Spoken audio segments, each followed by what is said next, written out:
And Erika, you are going to see, begins pursuing fame hard. There's no person who can look into Erika's life and make the claim that she was not trying to be famous. As I have said, I don't know any women who have never dated a guy that was normal. Like everybody that Erika dates has some degree of fame and publicity already.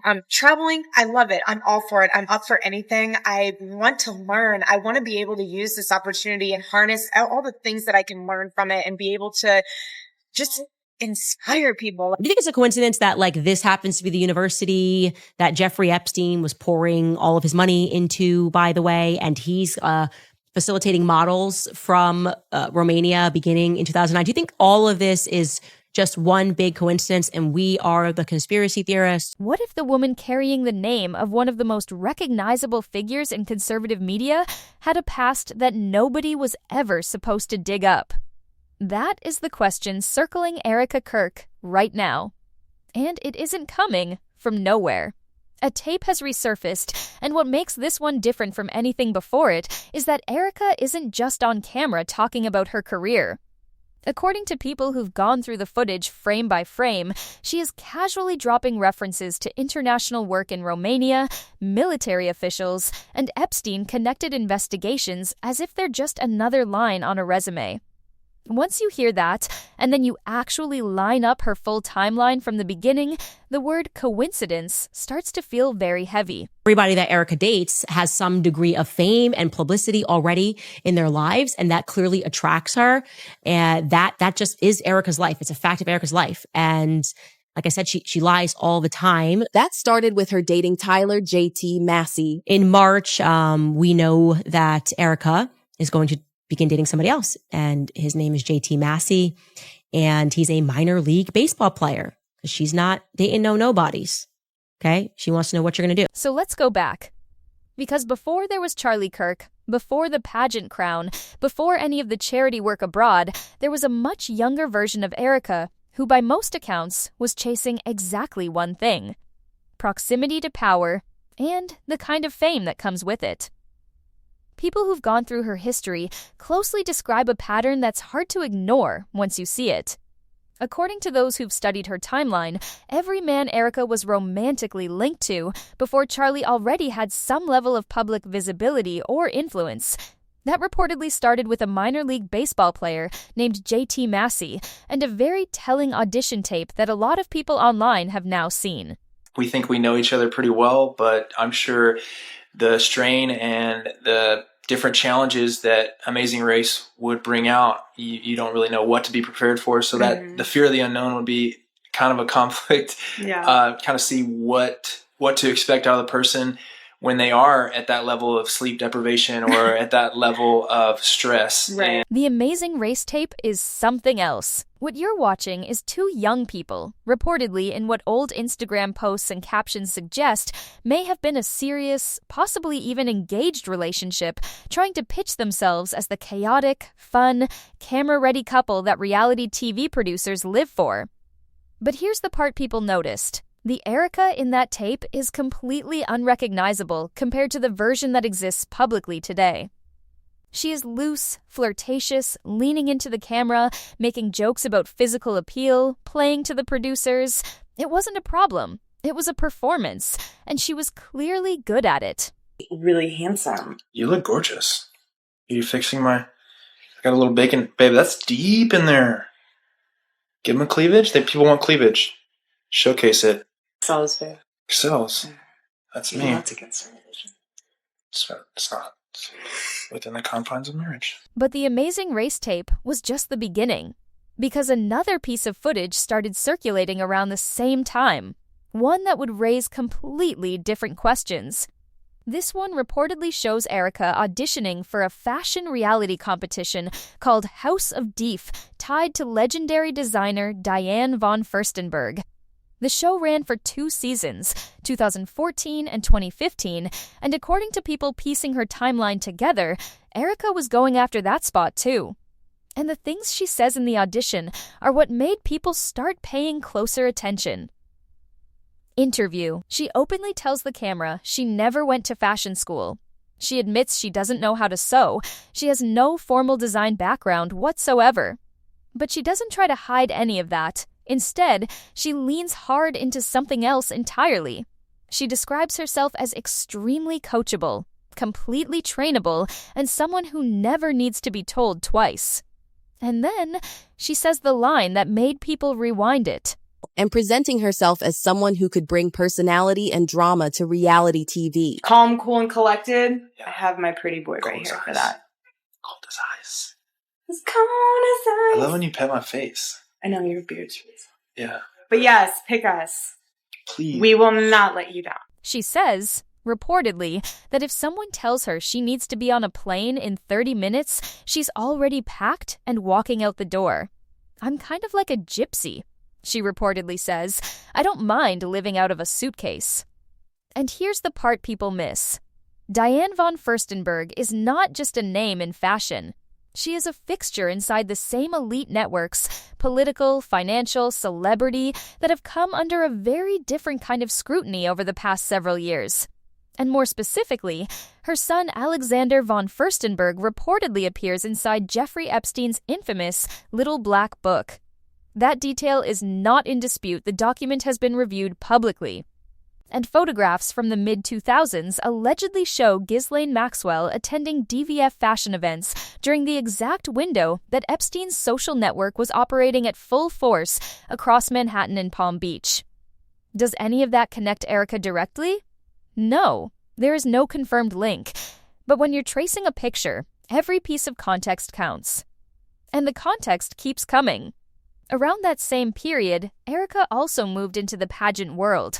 She competed in the Miss USA system and reportedly won Miss Arizona USA in 2012, placing her directly inside a pageant organization that, at the time, was owned by Donald Trump. I don't... We need... What? We're checking the lighting? Oh, okay. No, we're checking the lighting. Roll camera one! And pageants, as anyone who's researched this space knows, are not simply about gowns and crowns. They function as high-powered networking environments where contestants routinely encounter modeling agents, casting executives, media figures, and major dollar sponsors. After her win, Erika reportedly transitioned into work as a casting director herself, actively evaluating and selecting talent. On its own, that sounds unremarkable. But critics who've spent years analyzing how Epstein's alleged recruitment network functioned have consistently pointed out that modeling agencies and pageant circuits were reportedly used as pipelines for accessing young women. That has been referenced in civil cases and investigative journalism. Erika has never been named in any of it, and that needs to be stated plainly. But the world she was moving through overlapped with those spaces in ways that people online simply refused to stop noting. And then there's Romania. After the pageant years, Erika and her mother Lori reportedly launched several charity initiatives. The most talked about was something called Romanian Angels, a nonprofit focused on orphaned children in the country. Standard humanitarian work on the surface. Completely above board in how it was publicly presented. But Erika thanked someone by name in connection with that project, a man named Colonel Otto Buscher. She also auditions for this show, which we think is Diane von Furstenberg had a show called House of DVF. It's fashion, which ran for 2 seasons from 2014 to 2015. And Erika auditions for that as well. And that name carries weight that nobody was expecting. According to multiple reports, Colonel Otto Buscher would later be accused, and this is an allegation, not a finding of guilt, of operating a brothel and allegedly sexually exploiting children. Erika has never been accused of any awareness of that. She thanked him publicly for humanitarian assistance. But the association, once you know what he was allegedly involved in, is deeply uncomfortable by any measure. And then the Romania thread got even more complicated from a completely different angle.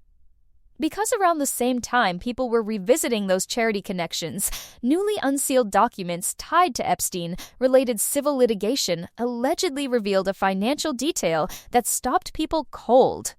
Records reportedly connected to Epstein's own foundation allegedly showed a $30,000 payment wired to a Romanian bank account. $30,000. Romania.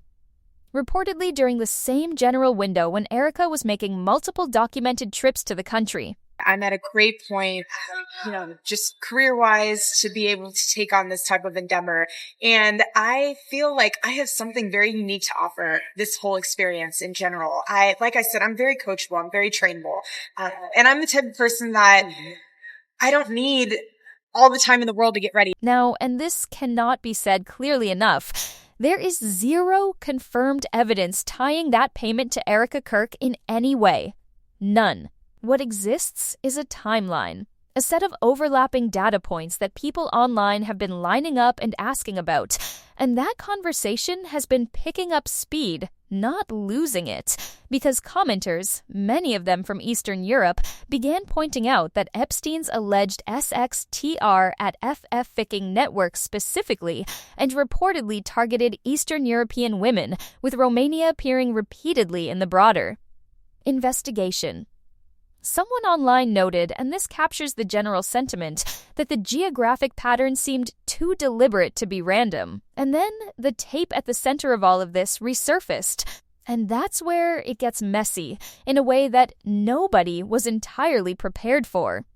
In the clip that reignited the entire conversation, Erika is reportedly seen describing her international travel, her work with orphanages in Romania, her interactions with military officials on the ground, and, according to people who've watched it closely, appearing to casually reference. Epstein connected investigations as context for her own experience. And when you overlay that against what she was publicly posting around 2014, reportedly listing upcoming travel to Romania, Laos, Kazakhstan, the Philippines, and Sweden in a single breath, the questions that people have been asking start to feel less like conspiracy and more like a gap in the public record that no one has ever filled in. And when he was over there, we did the same thing. Like, he showed us, these are the orphanages we work with. This is the hospital that we helped rebuild. Like, amazing humanitarian things that no one talks about that our troops are doing over there. And then comes the layer that makes everything else harder to sit with. Before his D at Ath, Charlie Kirk was publicly and vocally pushing for the full release of the Epstein files, on record, repeatedly, loudly. He said he wanted them out. But since his passing, critics online have flagged something that reportedly strikes them as genuinely strange. Erika has never addressed the Epstein files publicly. Not once. Not even in passing. Even as she has repeatedly said that carrying on Charlie's legacy is the defining mission of her life right now. That silence doesn't prove anything. But it is the thing that people keep circling back to. And when you take everything in this video, the audition tapes, the DVF network, the pageant circuit, the Romanian charity work, the Colonel, the unsealed financial records, the travel logs, and now this latest tape, you begin to understand exactly why this story will not go away, no matter how much time passes. Every time someone assumes it's done, another clip gets found, another name gets searched, another document gets unsealed. The people asking these questions aren't claiming to have the full picture. What they're saying is that the full picture has never been shown. So I'll leave you with this. If Erika Kirk sat down tomorrow and addressed every single piece of this publicly, the Romania trips, the charity connections, the resurfaced tape, and the silence on the files Charlie fought for, what do you think she would say? And more importantly, do you think the answer would close this story or open something much bigger?